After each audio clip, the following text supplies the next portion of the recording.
கோழிகளுக்கு வந்துட்டு புரத பற்றாக்குறை, அது இல்லாமல் கோழிகளுக்கு தேவையான நுண்ணூட்டச்சத்து, அதே மாதிரி வந்து தாது சத்து, இது எல்லாத்தையுமே வந்துட்டு சரிப்படுத்தி கொடுக்கறதுக்கு ஒரு பெஸ்ட் சொல்யூஷன் வந்துட்டு இந்த புரத குடிநீருங்க. இதை வந்துட்டு என்னென்னா நுண்பாசிலேருந்து செய்கிறது. இது வந்துட்டு ஒரு பியூர் ஆர்கானிக் தான், கெமிக்கல்ஸ் எதுவும் கிடையாது. அதே மாதிரி மற்ற எந்த நியூட்ரிஷனுமே நீங்கள் மருந்து கொடுக்கணும், அதே மாதிரி இந்த புரத சத்துக்கு வந்துட்டு எக்ஸ்ட்ரா நீங்கள் வந்து கெமிக்கல் ஃபீடிங் கொடுக்கணும், இல்லை வந்துட்டு வேறு ஏதாச்சும் நீங்கள் வந்துட்டு ப்ரோட்டீன் பிரச்சனைக்கு வந்துட்டு நீங்கள் புண்ணாக்கு அரைச்சி ஊற்றுறது, அந்த மாதிரி எந்த இதுவுமே இதுக்கு தேவைப்படாது. நீங்கள் இதுலேயே வந்துட்டு நல்ல ஒரு 60% வரைக்கும் புரத சத்து இருக்குது. அதே மாதிரி வந்துட்டு ஒரு 20 to 30% வரைக்கும் நல்ல ஒரு சுத்தமான நல்ல கொழுப்பு சத்து இருக்கும். கறியும் நல்லா திரண்டு வரும், கறியும் நல்லா டேஸ்ட்டாகவும் இருக்கும். இதனால் வந்துட்டு இந்த கறி சாப்பிட்றதுனால இவங்களுக்கு ஏதாச்சும் குழந்தைங்களுக்கு பாதிப்பு வரும், அதே மாதிரி வந்துட்டு மற்றவங்க சாப்பிட்றவங்களுக்கு வந்துட்டு இதனால் நிறைய பாதிப்பு வரும். அந்த மாதிரிலாம் எந்த பாதிப்பும் வராதுங்க. இதுக்கு வந்துட்டு ரொம்ப ஆர்கானிக்கான ப்ராடக்ட். இன்றைக்கி இந்த வீடியோவில் என்ன பார்க்க போகிறோம்னா வந்துட்டு நம்ம ப்ரோவிட்டாவில் வந்து க்ரோ பூஸ்டருங்க. இது வந்துட்டு நுண்பாசி புரத குடிநீர்னு சொல்லி சொல்லுவோம். கோழிகளுக்கு வந்துட்டு புரத பற்றாக்குறை, அது இல்லாமல் கோழிகளுக்கு தேவையான நுண்ணூட்டச்சத்து, அதே மாதிரி வந்து தாது சத்து, இது எல்லாத்தையுமே வந்துட்டு சரிப்படுத்தி கொடுக்கறதுக்கு ஒரு பெஸ்ட் சொல்யூஷன் வந்துட்டு இந்த புரத குடிநீருங்க. இதை வந்துட்டு என்னென்னா நுண்பாசிலேருந்து செய்கிறது. இது வந்துட்டு ஒரு பியூர் ஆர்கானிக் தான், கெமிக்கல்ஸ் எதுவும் கிடையாது. இப்போ அந்த காலத்தில் பார்த்திங்கன்னா கோழி பார்த்திங்கன்னா அந்த கரையம்புத்தில் இருக்கிற அந்த புழுவு, அதே மாதிரி புழுவை உருவாக்கி நம்ம வந்து போட்டுட்ருப்பாங்க. இப்போ வந்து அது ரொம்ப டஃப்பான ஒரு ஜாப்பாக இருந்தது. இதை வந்து ரெக்கவரி பண்ணுறதுக்கு நம்ம ஸ்பீடாக கொஞ்சம் ஒரு நாட்டுக்கோழி வந்து கொஞ்சம் நல்லா ஹெல்த்தியாக க்ரோத் கொடுக்கணும், ஷைனிங் கொடுக்கணும், அதுக்கு வந்துட்டு நியூட்ரிஷன் டிஃபிஷியன்சி இல்லாமல் உங்களுக்கு கொடுக்கணும் அப்படிங்கிறதுக்கு இது ஒரு பெஸ்ட்டு சொல்யூஷன் இந்த புரத குடிநீர், நுண்பாசி புரத குடிநீருங்க.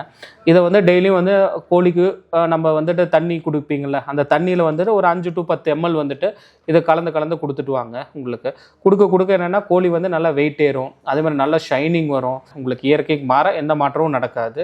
கோழியும் வந்துட்டு நல்லா ஹெல்த்தியாக இருக்கும், கறியும் நல்லா திரண்டு இருக்கும். இதனால் வந்துட்டு இந்த ஸ்டெராய்டு காம்பனன்ட்ஸு அந்த மாதிரி எந்த எஃபெக்ட்ஸும் இதில் கொடுக்காதுங்க. இதில் வந்து அந்த மாதிரி எந்த காம்பனண்ட்டும் கிடையாது. நீங்கள் ப்ராடக்டை வாங்கி யூஸ் பண்ணி பார்த்தீங்க தெரியும், இதில் நுண்பாசிகள் மட்டும்தான் இருக்கும். நல்ல புரத சத்தான குடிநீர் தான் இருக்கும். இதை நல்லா டெவலப் பண்ணி கொடுக்கும். அதே மாதிரி கோழியும் நல்லா இருக்கும். நல்ல ஒரு ப்ராஃபிட்டான ஒரு பிஸ்னஸ் பண்ணுறதுக்கு ஒரு நல்ல ஒரு ஹெல்ப்ஃபுல்லாக இருக்கும். ப்ராடக்ட்டும் வந்து சூப்பராக ஆக்டிவேட் ஆகும். அது கோழியில் இருந்தும் அதோட பிஹேவியரில் இருந்தும், அதே மாதிரி இந்த புரத சத்து பிரச்சனையிலேருந்து வந்துட்டு எந்த அளவுக்கு ஸ்பீடாக ரெக்கவரி ஆகுது, நல்லா க்ரோத் கிடைக்குதுங்கிறது எல்லாத்தையுமே ஒரு 20 நாள்லேயே உங்களுக்கு தெரியும். உங்களுக்குங்க கழிசல் வராது. அதே மாதிரி கோழிகளுக்கு வந்துட்டு நல்ல ஒரு ஆரோக்கியத்துக்கு இந்த ப்ராடக்ட் வந்து ஒரு நல்ல ஒரு கேரண்டியான ப்ராடக்ட்டுங்க. அது மாதிரி வந்துட்டு கோழிக்கு தேவையான கார்போஹைட்ரேட்டு, நுண்ணூட்டச்சத்து, கோழிக்கு எதிர்ப்பு சக்தி கொடுக்கறதுக்கு, அதே மாதிரி மற்ற எந்த நியூட்ரிஷனுமே நீங்கள் மருந்து கொடுக்கணும், அதே மாதிரி இந்த புரத சத்துக்கு வந்துட்டு எக்ஸ்ட்ரா நீங்கள் வந்து கெமிக்கல் ஃபீடிங் கொடுக்கணும், இல்லை வந்துட்டு வேறு ஏதாச்சும் நீங்கள் வந்துட்டு ப்ரோட்டீன் பிரச்சனைக்கு வந்துட்டு நீங்கள் புண்ணாக்கு அரைச்சி ஊற்றுறது, அந்த மாதிரி எந்த இதுவுமே இதுக்கு தேவைப்படாது. நீங்கள் இதுலேயே வந்துட்டு நல்ல ஒரு 60% வரைக்கும் புரத சத்து இருக்குது. அதே மாதிரி வந்துட்டு ஒரு 20 to 30% வரைக்கும் நல்ல ஒரு சுத்தமான நல்ல கொழுப்பு சத்து இருக்கும். கறியும் நல்லா திரண்டு வரும், கறியும் நல்லா டேஸ்ட்டாகவும் இருக்கும். இதனால் வந்துட்டு இந்த கறி சாப்பிட்றதுனால இவங்களுக்கு ஏதாச்சும் குழந்தைங்களுக்கு பாதிப்பு வரும், அதே மாதிரி வந்துட்டு மற்றவங்க சாப்பிட்றவங்களுக்கு வந்துட்டு இதனால் நிறைய பாதிப்பு வரும். அந்த மாதிரிலாம் எந்த பாதிப்பும் வராதுங்க.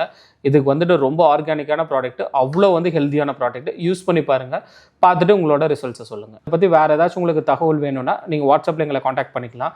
இதோட லிங்க் இதெல்லாமே வந்துட்டு வெப்சைட்லேயே இருக்குது. நீங்கள் வெப்சைட்லேயும் வந்துட்டு நீங்கள் இதோட டீட்டெயில்ஸ் வந்து செக் பண்ணிக்கலாம். ரொம்ப நன்றிங்க.